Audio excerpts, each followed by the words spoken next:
All right, everyone, welcome to tonight's live stream. I hope everybody can hear me well.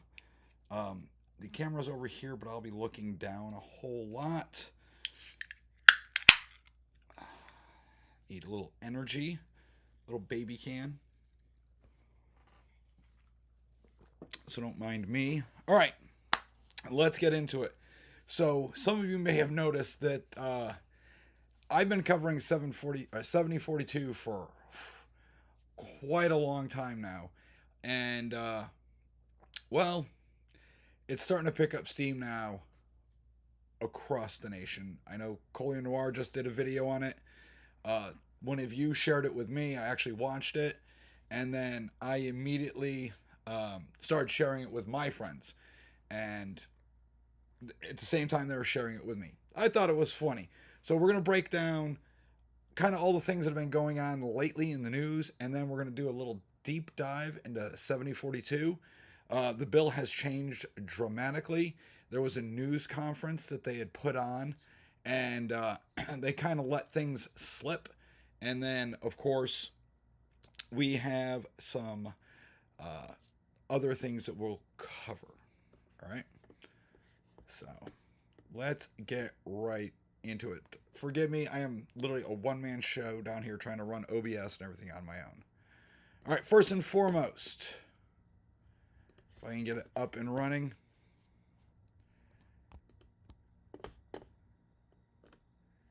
We've got, the merch store. Now, this one is Teespring. And the deal with Teespring is, just making sure you all can see it. Some of you have ordered from them and you haven't gotten your orders. And it's really out of my control. I really wish I could help you. I appealed to them and they ignored me too. And it's a big thing. Like, there's a bunch of subreddits where creators are basically wanking about it. So one of the things I did to help mitigate any further problems is I opened up a bonfire. Now, I didn't want the designs to kind of be the same. So with the bonfire one, which I usually give the link for down in the description below, there are going to be obviously the best sellers like Guns and Ammo, but you've got some different designs like this one, which is FAFO. You got the 556 one, the one that I am currently wearing, disabled but deadly. Then you've got the dead inside but caffeinated, and there's a whole bunch. The one design that I was actually amazed that slipped through, because Teespring always flagged it, is this one. I liked it. I thought it was funny. So there's a bunch of designs in here, guys. Some of them are the same, some are different, but you've got the merch store. And of course, in case you guys didn't know, the website for me is up and running. All you have to do is go to gunguruactual.com and you're going to receive, well, you're not going to receive squat, but you're going to get the little contact me thing right here. And then you're going to have all of our links, because my videos have multiple backups between YouTube, Rumble, BitChute, Greyhive, Odyssey. There is a link to the merch store. This one will take you to Teespring, so be mindful. And of course, over here, you have a link to permit classes. So if you're interested in taking your Connecticut permit class and you don't have one, that's what you want to click on. If you want to do Utah, Florida, Massachusetts, things like that, also click on that. That takes you directly to Lock and Load in Southington, and it's a list of all their classes that are upcoming. And of course, if any of you are my students for Utah, this is the link I always tell you about. It takes you straight to the Utah laws. So instead of me having to print them all out and constantly go on and on and on about it, that is the link I give you, and it's a live feed. So anytime Utah changes the laws, you're going to know about it because they're right there. Okay, let's get into it then. All right, so what's been going on in the state of Connecticut? Well, things like this. Guns, high-capacity magazine seized from a Hartford apartment. 19-year-old charged. Some of you may have seen this on social media. I know I shared it and a few other people have shared it. If you're not following me across like Facebook, Instagram, or any of those, it's Gun Guru Actual across all of them. So you can find it there. But a 19-year-old charged. The original article did not list his age. It just said a teenager. But nonetheless, he got caught with, well, those are two stolen Glocks. You know, I'll make it a better. I got a better picture right there. You got two stolen Glocks, the Glock 19X and a Glock 19 Gen 3. He's got some nice long extendo mags and a drum. There's another extendo. Oh, and look right there. A little Glock switch, which is super illegal at a federal level, at a state level. These are all illegal at the state level. Now, I know you're wondering, why am I bringing this up? Well, it's simple. We have laws against all this stuff. It didn't stop the criminal. I don't understand why Connecticut keeps passing all these gun laws that are not stopping the criminals and they're not enforcing them. So this individual, he is being charged. There's his nice little mugshot. He is actually being charged with possession of a machine gun and 6 counts of high capacity magazines, what they call high capacities, the extendo mags. It's about time he's been charged. The reason I bring that up is, well, there's other people that have been arrested and they haven't been charged for having Glock switches. I couldn't tell you why.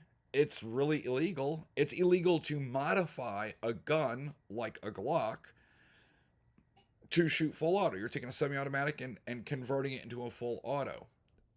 It's not designed to be done like that, and it's illegal. Yet, a lot of times, people don't get charged because during the public hearing for 7042, I forget who it was. I really wish I could remember. But he said that basically in 2022, like 96% of all these charges were either nollied or dropped altogether. So we have these laws on the books and the state itself is not enforcing them. But when it comes to laws for you and me, the normal law-abiding citizen, well, yeah, they have those laws and they're going to use them against us. They're going to hammer you with them. And the case in point with that, I think, would be, if you follow the channel, would be the ongoing case with Heather. And just so all of you know, the, not the defense, but the prosecution legal team apparently is watching this channel intently when I talk about her, because, you know, they're trying to use it as evidence against her, things like that. So if you want, feel free to throw some words of encouragement to them in the chat. Be nice about it, guys. That being said, why am I bringing that up? Well, Heather is normally a law-abiding citizen, going about her life, etc. I don't care about the personal drama. I don't want to hear about it. I just care about the one charge, and that's what the state's doing. So they nick her on having an illegal possession of an assault weapon, right? The Connecticut other. She bought that when it was legal. She failed, according to the state, to register it again under HB 6667. Okay, that's, remember, she's innocent until proven guilty. When you look at the law, it says that being in possession of an illegal assault weapon is a Class D felony, unless it is your first time offense, to which it shall be a Class A misdemeanor. Okay, this is her first offense. So they arrested her and charged her with a Class A misdemeanor. And then, if you watch the update video, they're using some sort of legal jujitsu to crank it up to a Class D felony. That's what it's all about. That's what they're going to do to you. That's what they're going to do to me. They are going to use the system against you. People like this gentleman right here, 19 years old, and a whole possession of a whole lot of illegal stuff, they're not going to do squat to him. They won't. They'll plea it down, or they'll make things go away. It'll be lost. It'll be forgotten. You just had 3 arrested in Bridgeport for a traffic stop. Turns up a bunch of illegal guns and drugs. Look at that stuff. That's insane. I hope they get prosecuted.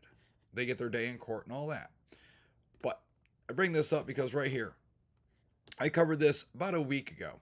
Hartford police arrest 2 suspects found in a stolen vehicle with firearms. So when you look at this, this is what I'm talking about with the state, how they pick and choose the laws. They found 4 guns in the car, 223 caliber assault rifle. Okay, that is not an assault rifle. As far as I know, it does not have selective fire. So it doesn't go from safe to semi to burst or full auto. That's an assault rifle. That is a real thing. If it doesn't have select fire, it's not. Now they would call it an assault weapon, but that's a made-up term. It doesn't exist.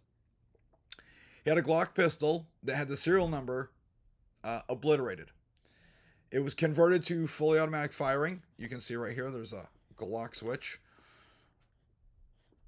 Glock pistol that was stolen out of Southington.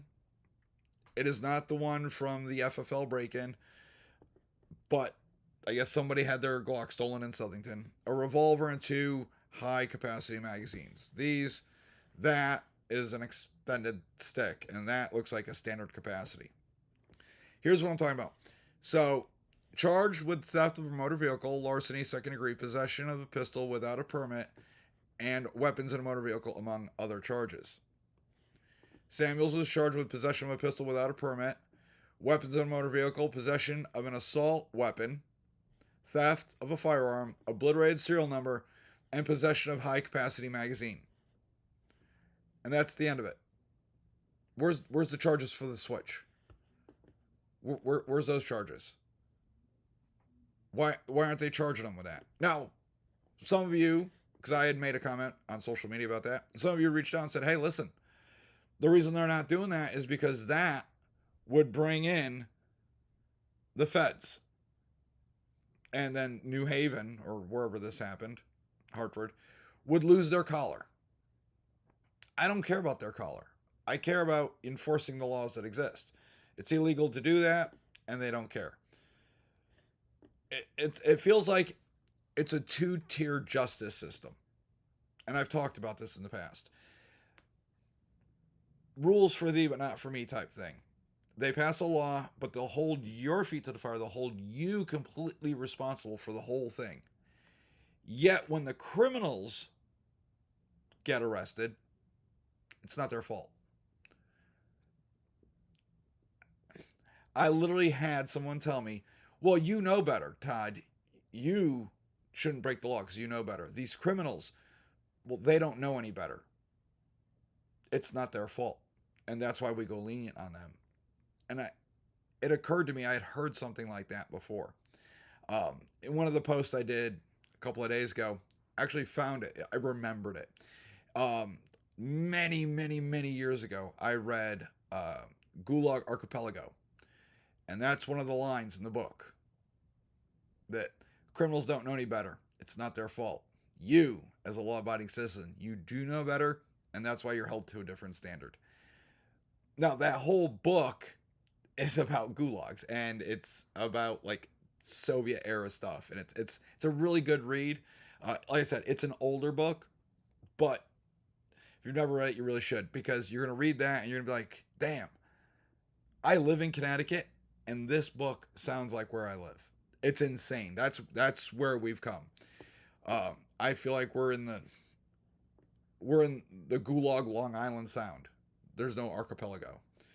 So, and of course, now that the weather is getting nice out there, not only do you have all these people getting nicked with illegal guns and drugs, and you're probably thinking, where do they get all these illegal guns? Oh, it's simple, right here. I just did a cursory search for Connecticut FFL break-ins, and you can see the AI overview in the beginning. In 2021, the ATF reported that there were 2 FFL burglaries in Connecticut with only 10 guns stolen. Just 2. Last year, you probably heard about 1. And that was the one in Southington, which they got nailed twice. And that was it. No, there were like 16 of them in the course of like a month. And they've started up again 2 weeks ago. Surveillance from a gun shop burglary released. Investigation underway after a West Hartford gun store break-in. Wolcott gun store. They rammed a car through the building, stole the guns. It's happening again. And what's going on is these gangs out of like Hartford, New Haven, Waterbury hire children. And when I mean children, I mean like young teens to go and do this type of stuff, right? We're not talking about like a 12-year-old. We're talking like 16, 17 teens. And if they're caught, or when they're caught, then what happens is they'll go into the system. The maximum sentence for them is 3 years. And when they turn 18, their records are expunged. They're clean, and they can go to living their lives, which, come on, they're little hood boogers. They're just going to go into that life again. Very few of them, if any, are going to turn their lives around. Now, this year in this legislative session, we tried to change one of the laws that allowed 15-year-olds to be prosecuted as adults to kind of stop this. And the Republicans were behind it, and the Democrats crapped all over it. They said it was a bad idea, and it pretty much died in committee. And that's the way it goes. So we tried to fix it, and they just didn't want to. And nothing's going to get better. Nothing's going to get better. So I don't know what you guys think, what's going on with Connecticut. I think we're just circling the drain at this point. I know, trust me, a lot of you in the comments are like, that's it, I'm out, I gotta go, I gotta leave, blah, blah, blah. I hear you. I get it. All right, we're going to jump over to, so these are some of the articles that were going on. We're going to jump over to this right here. I know this is what you're all here for. The House passes a bill on firearms industry responsibility. I love the title. It sounds so good. It's like, oh my God, we're going to make, people responsible. It's not. If you look at, this is the bill breakdown for the General Assembly, and I literally have alerts on my phone for this. You got to scroll all the way down to where it started. Right here, 220. You see all the co-sponsors. Not a single one of these guys or girls is a Republican. So it was referred to Joint Committee on Judiciary. 220. 3-7, we had our public hearing, which was scheduled for 3-7. The public hearing is scheduled for 3-12. There you go. We had the public hearing. There were a handful of people that were for this, and they were all pretty much from like Connecticut Against Gun Violence, which is one of the bigger, besides the Newtown Alliance, one of the bigger anti-gun groups in our area, which are now apparently funded by our taxpayers, and it's part of the budget. They're not funding anybody else. No CCL, no NRA, FPC, or GOA. Nope, they're gonna fund all the anti-gunners. Great. So you have a handful of them that come in and they talk about how this is a great bill. They love it. Yada yada yada. They are not gun experts, because when they were asked questions, they repeatedly said, "Well, you'll hear from our lawyers later. We're not gun experts." It's like, okay, you're on this. You're part of this group, or you're running this group that's against gun violence. You're up there giving your opinion on this, that, and the other thing, and then you freely admit you don't know squat about guns. Why are you talking then? You need to sit down, keep your mouth shut, and let the adults talk. There were hundreds upon hundreds of people that were against this. And they were from all walks of lives. They were from just gun owners. They were FFLs, right? Ron's Guns was there. He had Lock and Load there. Patriot Wear holsters. They were there because part of the original bill were accessories. Flashlights, lasers, holsters. And they Michelle brought up very good points. And that section of the bill was removed, which is a good thing. And I know a few other people talked about accessories, but they're the ones that own a store dedicated to accessories. That's why I bring them up. So if you talked about accessories and you gave testimony, I don't want you getting your panties in a twist. Just, you need to cool your jets. Um, that has already happened, and we were discussing it earlier today. So there were hundreds of us that came out, gave testimony. I'm sure many of you gave testimony. And we said, hey, this is a horrible, horrible bill. It was originally 6 pages. It got amended down to 4 pages, right? And they're acting like it was something good. They're like, oh, it's a good thing. They took a lot of stuff out of it. Okay, not really. The core of the bill itself was garbage. Now, the CCDL, originally, when this bill was first drafted and put forth, when they were giving testimony, were against it. Vehemently against it. They're like, this is a bad bill. And we all agree. Then it gets amended. It's down to 4 pages, and suddenly they shifted their tune to neutral, or we're watching it. All right? In my opinion, I'm just a simple man. It's black and white. Either you're for it or you're against it. There's no like, well, we're kind of neutral. There's no neutrality in this. It's a horrible law that infringes on our rights and will drive FFLs out of this state. That's the kind of the point of the whole thing. It's not, and you hear a lot of people like, well, it doesn't really affect the gun owner. No, what it does is it virtually gets rid of FFLs they won't be able to do business because the liability is too high. They're not going to want to sell you the gun. Now, the state, they're right. The state is not saying that you don't have the ability to go out and purchase a firearm. They're just encouraging FFLs not to sell you said firearm because they're making that liability pretty high. So it's a bad bill. They never should have changed their mind. Obviously, they're against it again. Absolutely crap. So joint favorable substitute. That's the amendments. Boom. Filed with the Legislative Commissioner's Office, and it's referred out. They voted out. Now, Republicans, there's 2 Republicans that voted yes to take it out of committee. Granted, when it came to vote for or against it just the other day, both of them voted against it. But the problem is them voting it out of committee, and I'll show you why in a bit. So they turned it into House Calendar number 47-9. It's a file number of 766.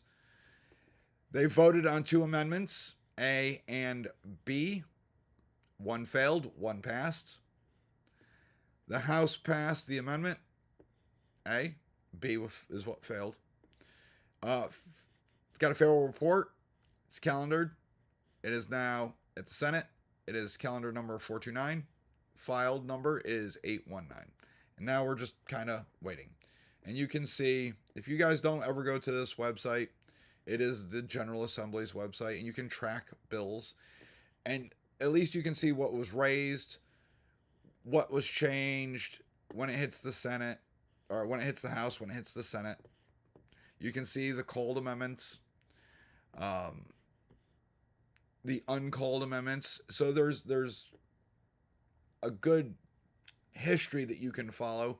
You can see who voted for and against it.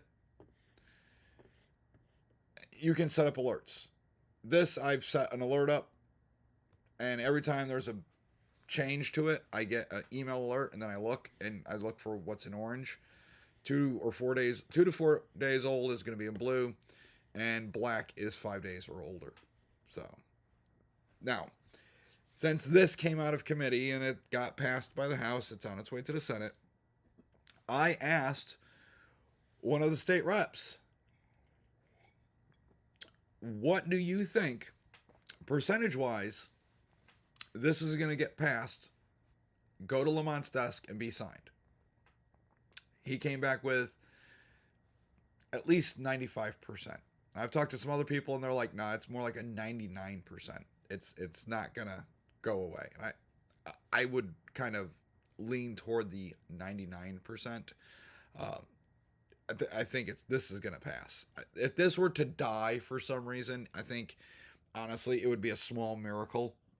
It's not going to die. at all.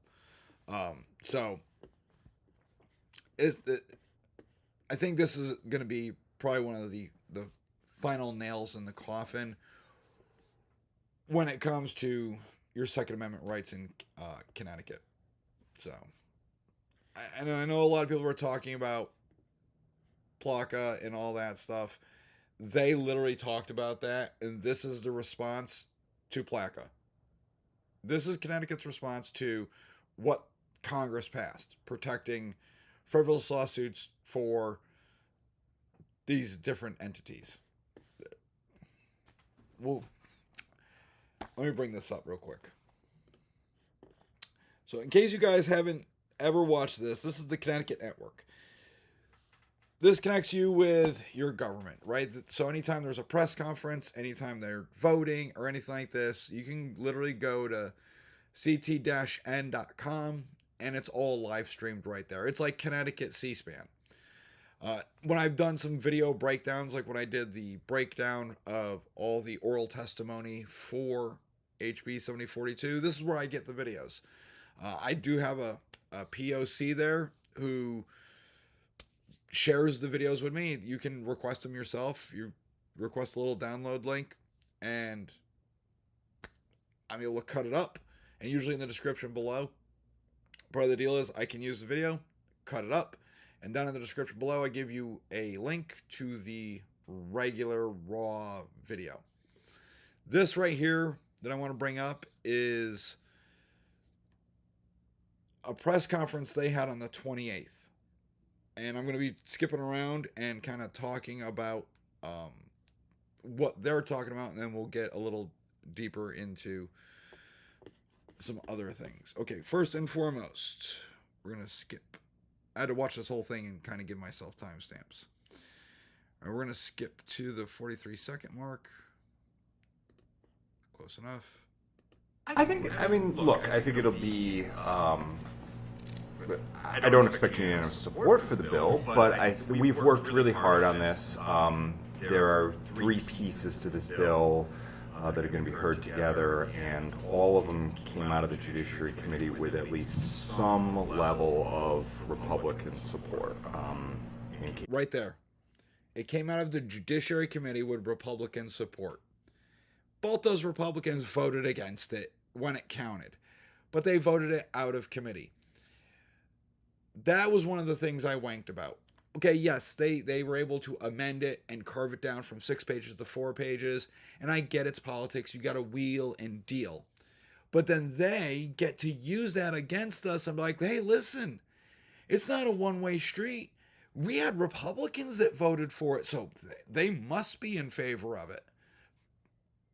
They're not. I mean, not unless they're a rhino or they're just a crappy-ass politician.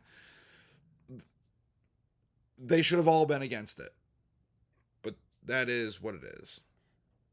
So if we jump up to the 2-minute mark, you can see what they talk about when it comes to Plaka. And I'll let him go. It's a little bit longer, but you need to hear it straight from them. To injure somebody. The reason this bill is necessary is back in 2005, Congress enacted something called the Protection of Lawful Commerce in Arms Act, more commonly referred to as PLACA. And what PLACA did is it provided special immunity protections just to gun manufacturers that are not available to almost any other product manufacturer out there.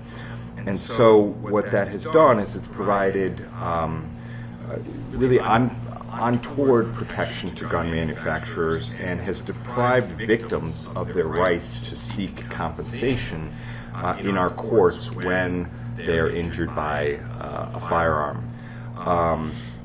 So right there, he talks about how this is in response to Plaka. Absolutely insane.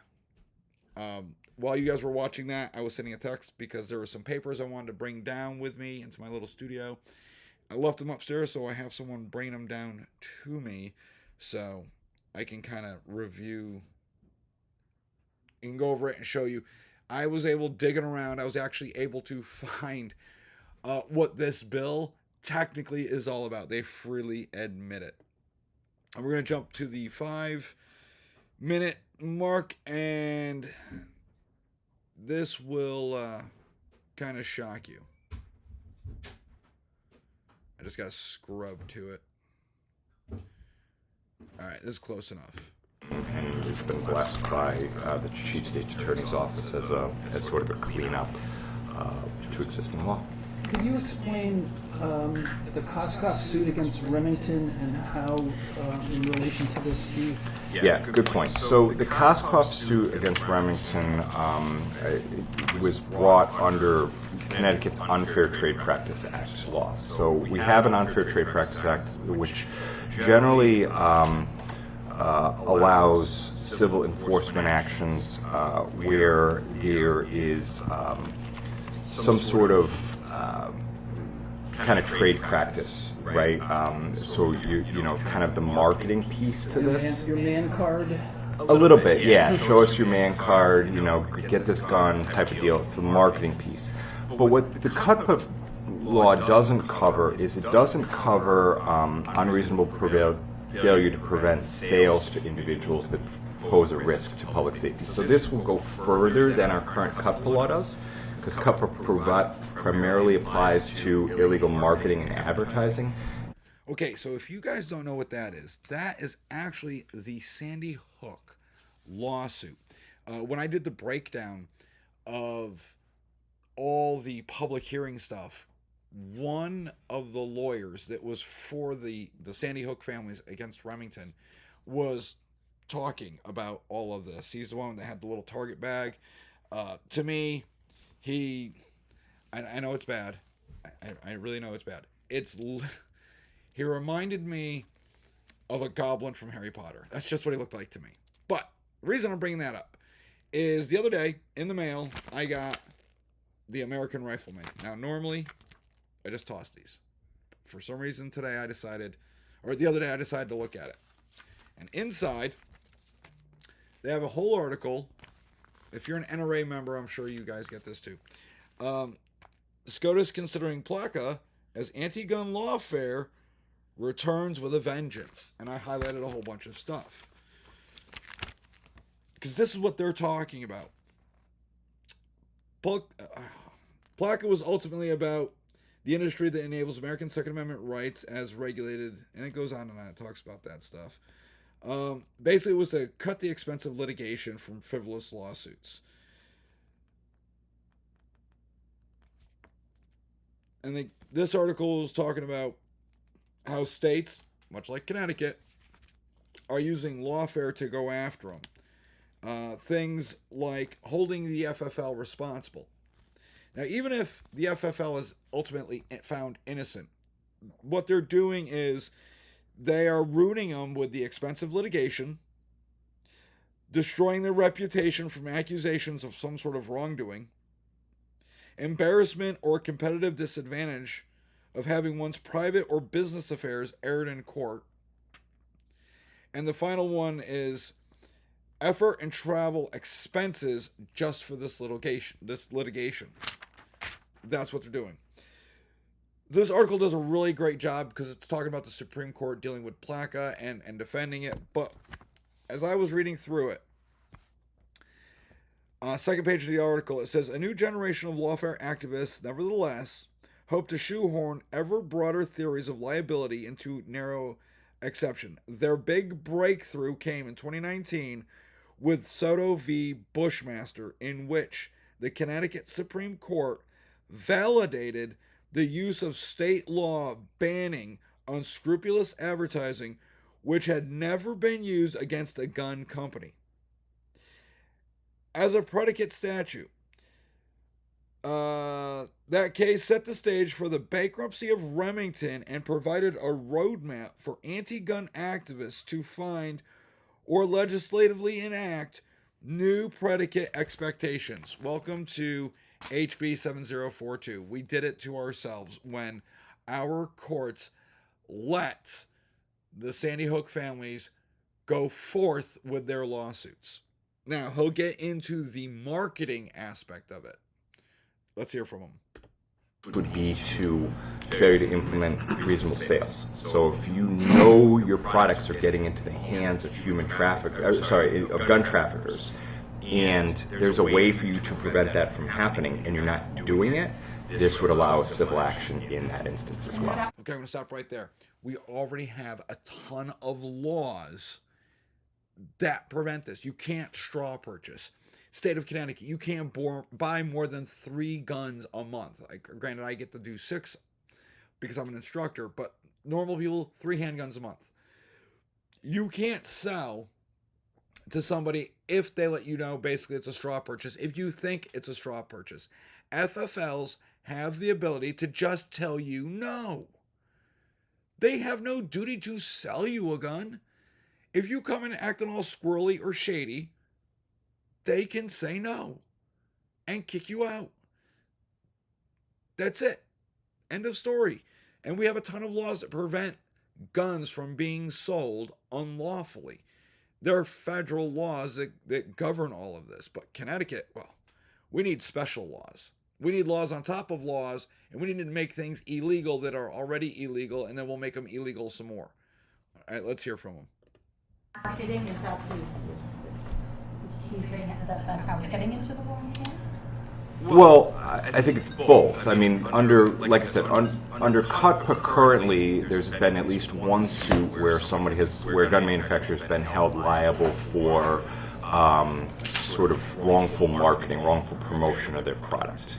This would enshrine that into statute and go further in that it would also cover failure to prevent firearms from getting into the wrong hands anyway, even if it's not just a marketing issue.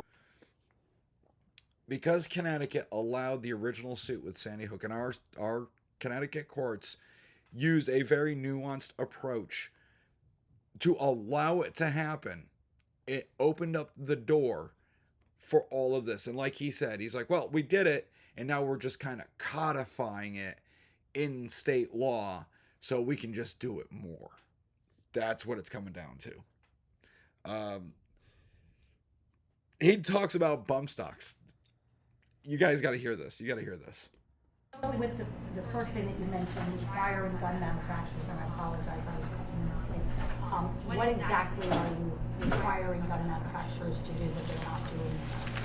So it should be stuff that they're currently doing. I mean, most of the list of reasonable controls is fairly standard stuff. I mean, it's Section 2 of the bill, and it says, that the firearm industry member shall not provide another firearm industry member with a firearm product where it has reasonable cause to believe that that person is going to use it to engage in violence. That's already illegal.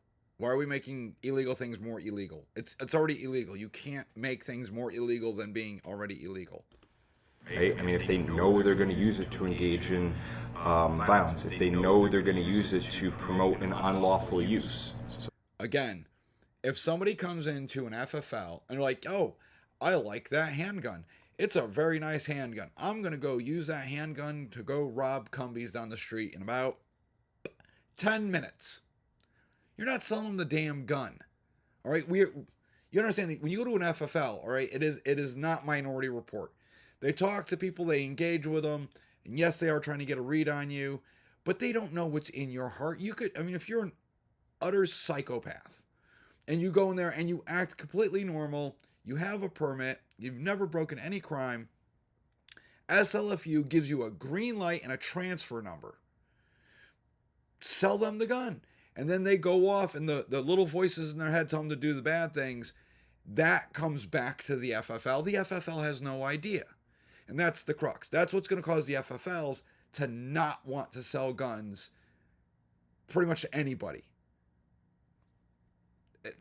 That's what it's coming down to. And again, the state didn't say they couldn't sell guns. They just made it so painful that the FFL self-censors and chooses not to sell guns and pretty much close up their doors. So it is definitely a backhanded backdoor gun control. Let's hear what he says. For example, you build a bump stock, and you know that bump stock is going to be used to turn what is a non-automatic gun into an automatic gun with the use of that bump stock, that's going to create a cause for potential liability. Okay, for the love of God, bump stocks do not convert the gun into a full auto from a semi-auto. The gun literally stays the same. It is the ATF's definition: one trigger pull, one bullet. The bump stock just bumps your finger back and forth. That is it. You are still pulling the trigger once per shot. It just allows you to rapidly shoot the gun. They're illegal in Connecticut. Same with a forced reset trigger. One trigger pull and it goes bang. The trigger forces your finger to reset, and as long as you apply pressure, you will pull it again. Every single time you pull the trigger, you get one round. It just modifies your finger to move faster than what a normal person would do. And the courts have already said these are completely illegal. I mean, Connecticut, they're illegal, obviously. But there's plenty of people that out there with a lot of training can pull the trigger manually without any help from a mechanical part just as fast. Look at Jerry Mitchell. The guy's just insane. But he can do it. Au natural. He doesn't need any special equipment. He's that freaking quick, which is insane. Absolutely amazing. So that bump stock thing, this is the guy that helped write the bill. This is the guy that's putting the bill forth. He clearly doesn't know squat about guns. I guarantee it, because he doesn't even know how a bump stock functions. And I'm not telling you how to do it or what you could do it, but literally a belt loop on your pants does the same thing. You could do the same thing without the bump stock or without a belt loop. There's techniques to do. Do I think they're cool? No, I think they're stupid. However, that's my feelings. Do I think they should be illegal? No. I think they're stupid. I don't think you can control it. But if you want to own one, hey, you do you. That's what I think. I don't think we should make things like that illegal. And the rest of this press conference goes on talking about the liability. They go on at the 17.5-minute mark talking about Bridgeport. And they're talking about how they're lowering the bar. Because Bridgeport a couple years back tried to, you know what? I'll just bring it up. I'll bring it all the way up. Bridgeport tried to sue like this, and it got thrown out of court. And, well, you can hear what they say. Here we go. But I think there may be some ways around that. Could a town or a city under this this statute bring this civil action, particularly as it relates to straw purchasing, right? Because right now you have to charge someone under a gun trafficking statute, which is fairly hard to prove the criminal burden that a dealer knew or a retailer knew that this was a straw purchase, but you're lowering the standard with the civil right of action. Could the city of Bridgeport bring a suit under saying that this retailer knows that there's straw purchasing going on here, and therefore the burden of proof is lower in that instance? You know your history. The city of Bridgeport did bring that lawsuit several years ago and was thrown out of court for it because at the time there wasn't a law like this, but if Bridgeport wanted to reinstitute that lawsuit under this, they probably could. And did you design this statute with that lawsuit in mind?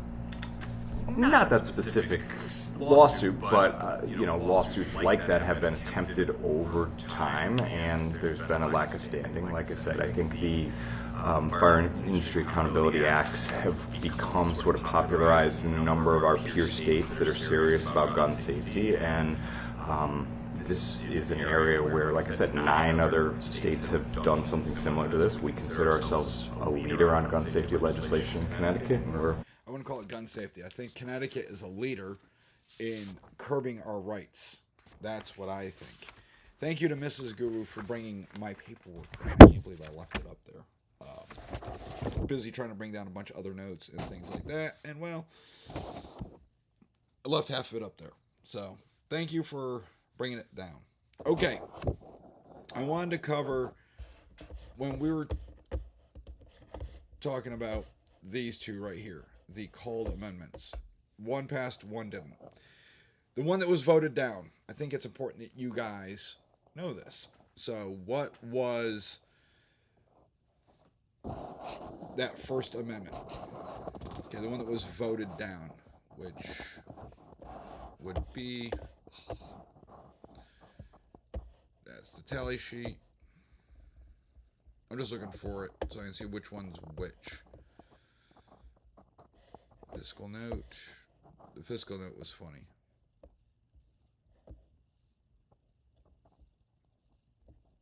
Awkward silence. Oh, regardless. I'm sure it's on there. I'm just busy looking at other things. What was voted down? They added certain language. And it came down to this. It said strike subsection of section 3, blah, blah, blah. If a court determines by clear and convincing evidence that a firearm industry member has violated any provisions of section 2 of this act, the court may award any or all of the following. And then it lists everything. The key words to take away from that were clear and convincing evidence. That raised the bar pretty damn high. Prove that they did this willingly. And they got voted down, which keeps the bar nice and low. That's how it is. All right. I pulled down the Office of Fiscal Analysis dealing with this bill because they constantly give you like potential costs, things like that. Certain things are going to cost money, certain things are not, so on and so forth. So they talk about potential revenue gain, and this is the explanation. This is why they're pushing it. It says right in the front line, this bill results in 1, a potential revenue gain for the state and for municipalities, and savings for the Judicial Department for probation and potential revenue loss from fines. It's right there. The bill results in potential revenue gain for the state and municipalities. That's what it's about. Yeah, it's about throwing you in jail. It's about ruining your life. But when it's not just the people that are hurt that can sue the FFLs, it is the injured parties, which is your civil, municipal, and the state themselves. All of them can come after you. They can go after the FFL. And the state is looking at it as like it is a boom to their underlying money. They get to drag in revenue with frivolous lawsuits because they lowered the bar, so they don't have to prove much. They just have to say, hey, I mean, the bill literally says that you have to knowingly do this. I can't think of a single FFL that I have ever dealt with that is a legitimate business, brick and mortar, that knowingly, willfully violates federal or state law. A lot of them are, I think, sometimes a little overly cautious. Now, there's some FFLs out there where, you know, the people get upset, they rattle their little cage, and they're like, we won't comply, we're not doing this, rah, rah, rah. But you know what? They still obey the laws because the law is the law, and they don't want to go to jail. And there's plenty of you out there that run and say, I will never comply, blah, blah. I get it. You won't comply. Congratulations. Until they show up at your door because you're in Connecticut, and this is what they do. And then, of course, this is the OLR bill analysis for HB 7042 with the House Amendment A. I pulled this down, I was reading through it, and there's literally it's just a bunch of gobbledygook to me. It doesn't say anything. It doesn't do anything. It doesn't do squat for me. I know you guys love me ruffling through papers and all that. So, in case you guys didn't know, to recap on the bill. like I said, this one said it jumped to 15 pages. Yeah, it's 15 pages. So what they did was they took the original 4 pages from 7042 and expanded, because that's what they do. They added in a bunch of stuff. There was a bunch of bills that were in other committees that were just dying, so they took the parts out for them and shoved it in there. So we've got our original 4 pages, and then I did this with the update. They have a whole bunch of language in here, and then it goes into adding in misdemeanor violations for other states, dealing with federal, tribal, military courts, foreign jurisdiction, things like that. So what all this was is it's changing the general statute, because you, as just a normal Connecticut resident, were held to a higher standard than someone outside of the state, whether they were applying for a non-resident permit or if they moved to Connecticut and say they had some sort of misdemeanor violation in like Nebraska. It didn't fit in the same general statute where ours are, the 11 misdemeanors that that prevent you from getting your permit, and the state had no idea, and those individuals were able to actually get permits, while you, if you had been convicted in Connecticut of that very same crime, you would obviously be banned. So they're putting this in law that we're going to treat people moving to Connecticut or non-resident permits the same as they treat you and me, because they had freely been like, yeah, we're holding Connecticut residents to a higher standard. So they had to go through and change a bunch of sections in the general statute dealing with that, and they added it in multiple locations. Then they added under section 7, section 53, 203 of the general statutes, all these provisions, which I talked about in the update video, so I'm not going to rehash everything, but they threw in the provisions of the subsection that you shall not be construed or to prohibit the intentional discharge of a firearm for the purpose of lawful self-defense or lawful defense of another person. So this comes down to they can't use general statutes to charge you with self-defense, right? So we have castle doctrine. Somebody breaks into your home. It's 3 o'clock in the morning. You clearly identify the threat via, PID, positive ID. They don't belong there. They have a threatening manner. You pull out your home defense gun and you boop them. Well, we have castle doctrine. You technically did everything right. There was no duty to retreat. But they were able to use other sections of this general statute to throw charges at you, like discharging your firearm too close to your neighbor's property or your neighbor's dwelling, calling it a negligent discharge or an accidental discharge if you missed your target.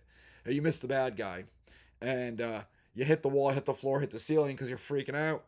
They could say, well, that's a negligent discharge. We're charging you with that. And it was a way to kind of clean up our self-defense laws. I mean, as weak as they are. Now, they are selling this bill, the 742, that it's not all bad. Like, this is good. This is good. It is good for you because we added in all this self-defense information. It's not all that bad. We're not horrible people. I mean, you look at the center, the crux of the whole bill. It's horrible. It's dystopian, and it's really, really bad. But then they sprinkle in some good stuff. I don't care what you sprinkle into this bill.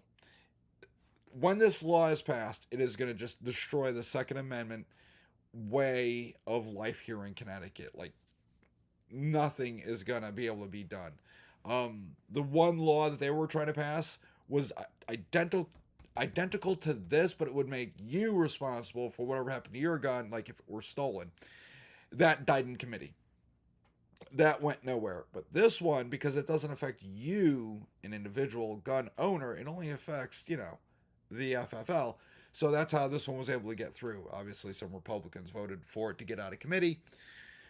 And I don't want to rehash that, but I think that was a boneheaded move on their part.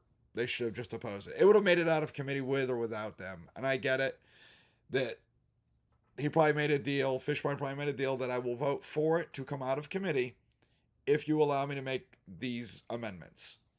I don't know. It's probably all behind closed doors. I would like to assume that's what happened. I couldn't tell you. I wasn't there. He did vote against it overall, but if you want to know who voted for what, it's simple. After you finish this live stream, you go watch Lock and Load's podcast from yesterday. Josh and Michelle do a great job of breaking down who voted for what. They have the tally sheets. I don't have tally sheets in front of me because I really didn't care about them.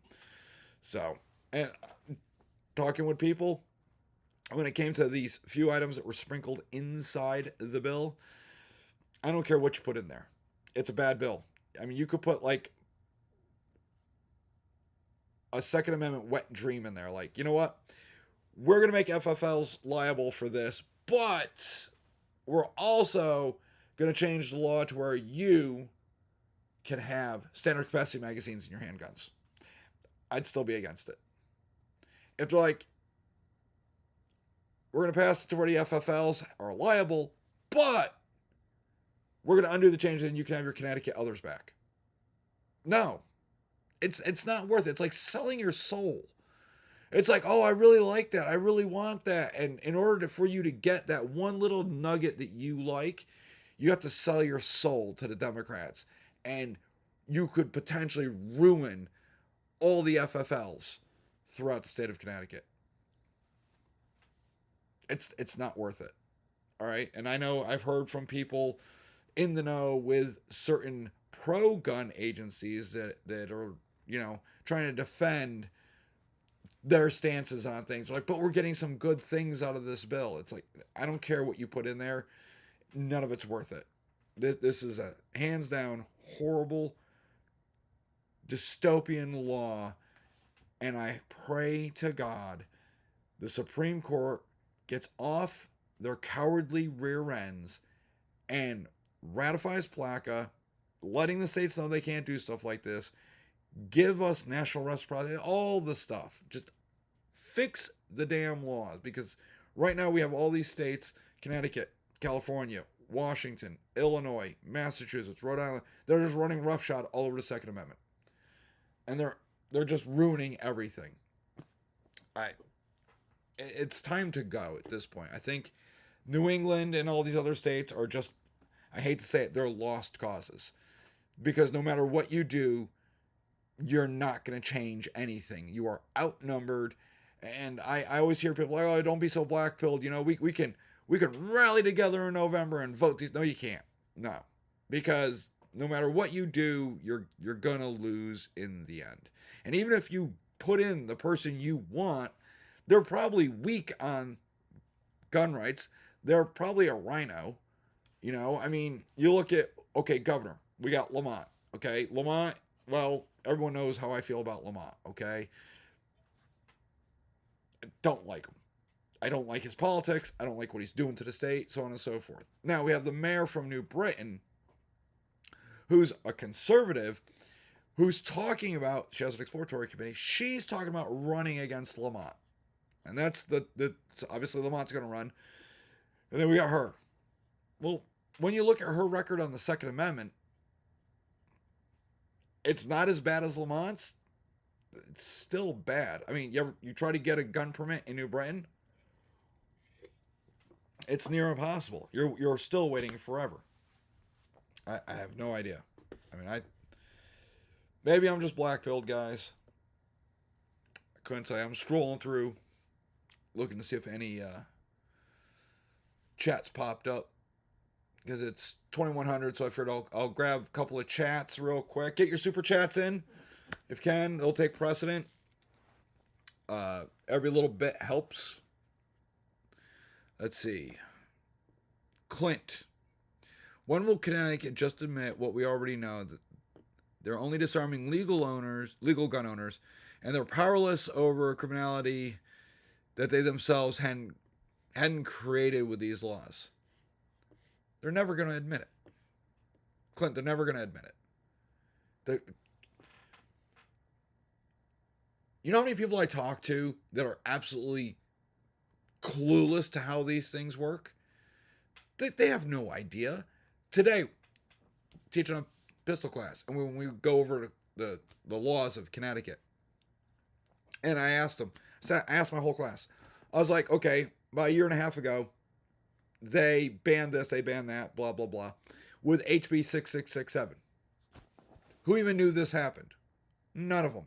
Because they're not paying attention. It's not in their wheelhouse. I pay attention to gun laws. I pay attention to a lot of the laws. I just have a weird curiosity with this stuff. But the vast majority of people, they're not paying attention. And if they're not in, the little bubble of the gunosphere, and they don't subscribe to this channel, they're not aware. I know this because think about how many people, when HB 6667 passed, how many people don't know that it passed and they never registered their others? There's tons of them out there. We talk to them every week. We're like, oh yeah, you were supposed to do this. And they're like, wait, what?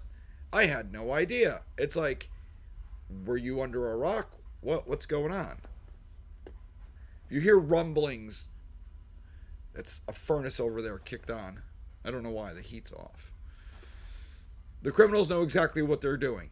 Yes, they do. They know they can get away with all these things. That was from Eric. John Quillman. I love how Connecticut calls themselves a constitution state. All of these laws only help the criminal. Yes, they do. We are the unconstitution state. And that's why I have merch that says so. And it's got the Connecticut flag upside down. I can't even pronounce that. But ignorance of the law is no excuse. Go into court to represent yourself and mess up. And that's what they will say. I understand that. Ignorance of the law is not an excuse. When the state passes laws and the vast majority of people are not paying attention because they're too busy scrolling on TikTok, watching shorts, doing God knows what, and they're not paying attention to the local politics, that's how the laws get passed and you have no idea. You know how many people don't know who is on their city council? How many people don't know who their state rep is? I guarantee tons of people don't know. Do you know who your senator... Well, yeah, everyone knows our senator, Blumenthal and Murphy, because they're just tools. But who's your congressional rep? Because the congressional rep, your House member that we send to the federal government, represents you. Senators, I don't give a rat's ass about. They don't represent you. It's not their job. Their job is to represent the state. That's why there's two of them. They represent the state. That is it. Not you, not the people. That is the House. That is your congressman. But so many people are wound up about their president, the VP, all this, and everybody loses track of local politics. You need to pay attention to local politics. You should know who's on your city council. I mean, I myself, just last week, had a problem at town hall with the tax assessor's office. Let's just say that did not end well, because I used social media to put them on blast. And a lot of people responded that the individual I was dealing with, and Mrs. Guru was dealing with, is an absolute bitch. And they couldn't stand her. They're like, she treats everybody like that, blah, blah, blah.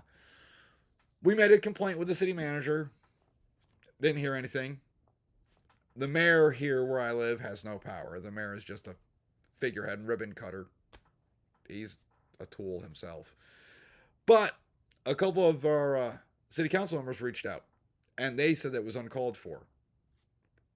And, well, things sort of got handled.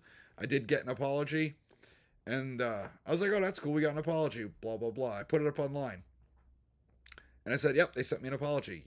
And then it was in the morning. Mrs. Guru and I we were talking, and we're like, hey, I wonder if we took the initial post that I made, copy it and throw it in Chat GPT, and see what it kicks up when we're like, write an apology letter to this. it was almost identical. I was like, this lady used ChatGPT to write her apology letter to me. I was like, so disingenuous. So I updated the post and everybody agreed. Yeah, very disingenuous. But at least I know my local people for the most part. You guys really should pay attention. Oh, let's see. Hey, Steve. Let's see. Where can you find information about state funding CAGV with tax dollars? Oh, that's easy. If you go back in my videos, it's a couple of videos back, you're going to see where Lamont is putting it in the budget.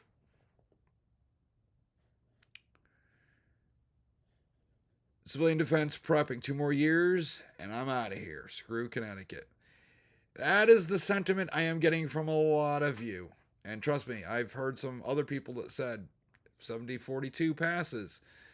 They are packing up their toys, closing their business, and also leaving.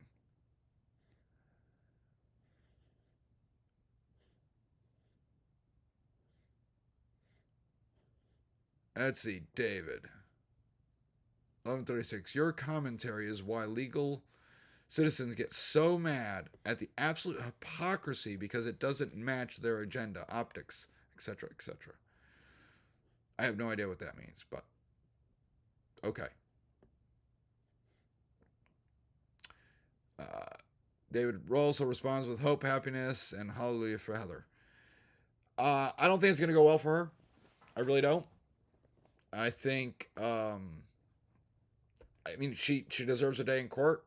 She doesn't have a lawyer that is like specializing in the Second Amendment. All I care about is that one charge, and you know, innocent until proven guilty. But did she register it? No. Is that a violation of the law? Yes, but the gun didn't operate.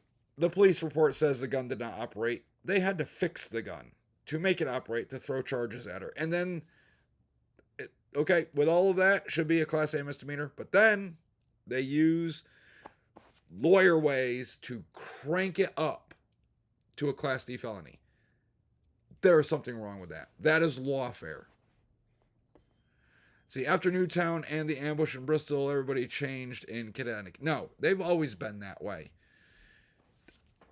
They've always been this way. Okay, when you look at the stats, we were talking about them today in class. Connecticut has, say, 3.6 million people. That is our population. How many permit holders are there? I'm not talking about gun owners. How many permit holders? One of the stats I saw was 300,000. That's it. It's 10% of our population. The rest of the state is either indifferent, don't care, or vehemently against you. Literally, you are behind the Iron Curtain in Connecticut. It's there. There's no winning.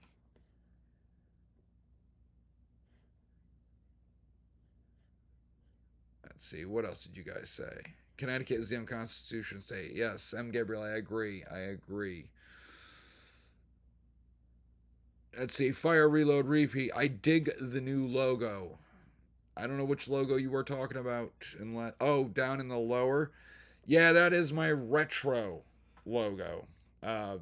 Literally, that was an idea I had kicking around. I thought it was a little too busy. It is on a few items of merch, but it's there. I liked it. So that is literally my undergraduate degree is doodles. I went for graphic design. I went to Doodle College. Let's see. JM. I talked to a rep who knows, and they said it 100% will pass. Yeah. And okay, that's a. Let's see. Eric Borden says, "Let's make more laws that mimic existing laws. We'll just word them differently." That's what they're doing. Yes. Yes. And we won't enforce the existing ones. Correct. Oh, YouTube just jumped, you bugger. I hate when it jumps. All right, Ray Wagner says it's time to leave the unconstitutional state sooner than later. We lived here 70 years. It's sad. He's leaving. Yep.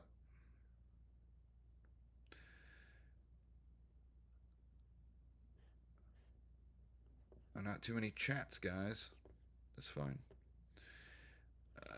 Let's see. Okay, so John Quillman says, I know this is off topic, but do you still for the Utah permit, or was that a temporary class? So if I can plug your email, thank you. That's a whole lot of confusing me. Maybe it's just late in the evening and my brain's rotted.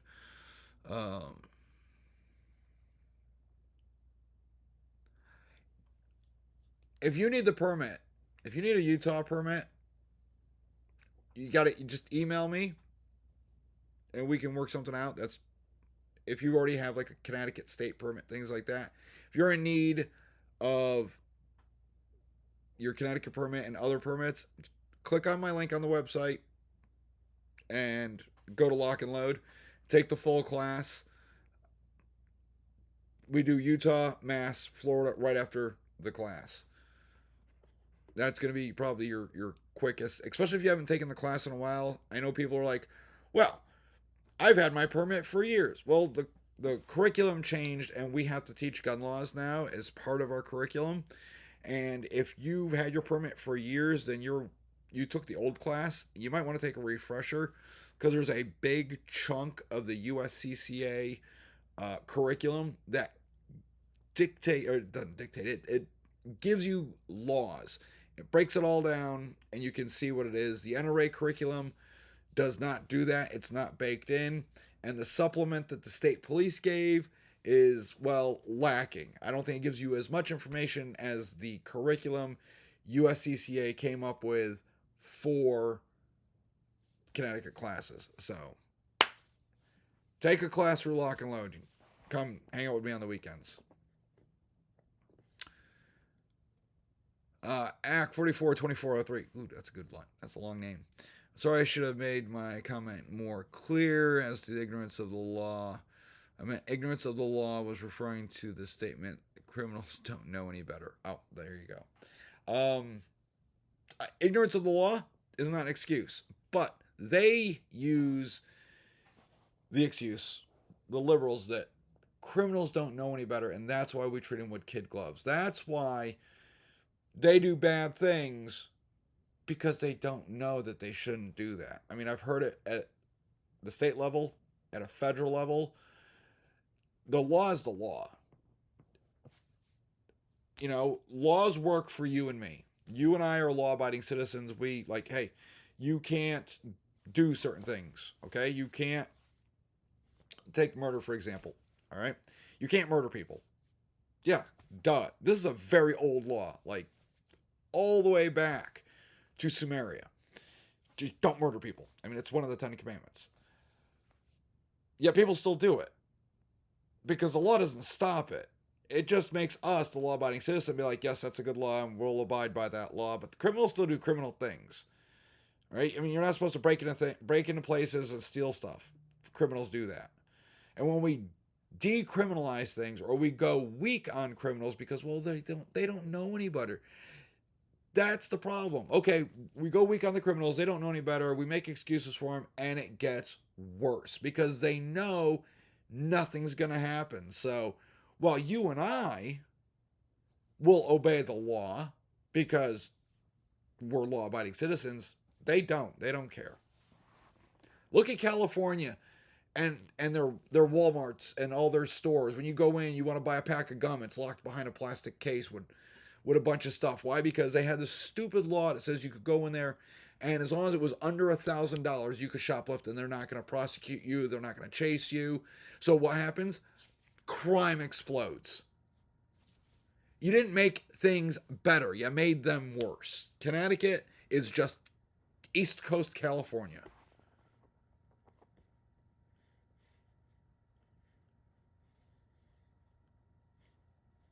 John, I was asking if you still did the Utah. Yeah, look, John, shoot me an email. Go to the website, shoot me an email, and I'll talk to you about it. Justin C., what's the email to get the Utah? Okay. You go to my website, gunguruactual.com. You can find the link for it on YouTube, on all the other social media platforms. When you click there, right on the front page is a contact me. You put your name in, your email, and type your message, hit submit. I will get an email. I will then respond to you. That's how you do it. If you're in need of more than just that, click the link for lock and load.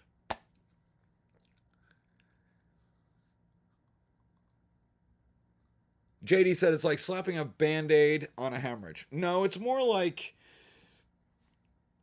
you get a really bad cut, we put a Band-Aid on it. And then it gets infected. And it's looking really nasty, cheesy, and stinks. So what do? We put another Band-Aid on it. And then that starts to look a little nasty. So we put some more Band-Aids on it. And then we might cover it with some gauze. And then we just hide it in a dark corner. Sometimes you just got to rip all that stuff off, scrub the wound clean, and start over. That's it. You can't just keep slapping stuff on top of other stuff. There are consequences. Let's see. Act 44, 2403. There's consequences for your choices, either good or bad. Choose wisely. Yeah, that's great advice. That's what I told. That's how we raised our children. It's like you make a choice, whether it's good or bad. There was going to be consequences. You made the choice, live with the consequences. Make good choices in life, good things will happen. You make bad choices, bad things are going to happen. And I'm not going to be there for you. It's that simple. We just had this discussion. And you guys got to understand, my children they're adults. So, like when they drive and they're like, hey, they go a little too fast on the highway. It's fine. It's their car, it's their driver's license, they have their own insurance, but state trooper pulls you over and arrests you because you're going way too fast. Don't call me. You made that choice. Now live with the consequences. Oh, they impounded your car? Sucks for you. I don't know how you're going to get to work. Walk, Uber, not my problem. Tough love. Yeah, brought up old school. Yeah, we're just having this discussion. The missus and I. We definitely did old school. We did very traditional things. For us, it just made sense. The biggest one, I think, no electronics at the dinner table. Nobody gets to play with their phones. There's no tablets. There's nothing. Not unless you're waiting for like an emergency phone call or something that's super, super important. But we kind of discussed that. But other than that, no electronics at the dinner table to this day. We sit down. It's together. We break bread together. And we talk about our day. What we did, how things went, what we have planned. Everybody gets a turn. It's worked out pretty damn good. So, all right, since there are pretty much no other chats going on, and it is 21:20, I think we're just going to call it quits for the night because I got to get up and teach in the morning. So, as far as I know, there's openings in the class. If you need a permit, you probably could sign up tonight and be in class tomorrow morning. I'm just saying. But I'm going to go try and relax for the rest of the evening before, starting the day again tomorrow, teaching. So let me know if you guys have any questions. If you need to get hold of me, I kind of explained it all, reaching out to me, so on and so forth. And hopefully, when this bill passes, it's not as, listen, it's going to be bad, but hopefully it's not as dystopian as I'm fearing it will be, as in, I'm hoping FFLs can figure out a way to operate lawfully without having so much liability, even if that is like, before you buy a gun, you have to sign a waiver saying you're not going to go do bad things, this, that, and the other thing. I don't even know if those would stand up in court. It's not law yet, so not a lot of them are having this conversation, but I think once it is signed into law, they're going to be having these conversations. Remember, it takes effect October 1st this year, and I'm worried that a lot of FFLs are just going to close their doors because they're not going to want to deal with it. It's going to be too much for them, and they're not going to want to deal with it. And then we'll be left with what's left. I think a lot of people might just pack up and leave because they're going to use this and abuse this really, really fast. Just so you know.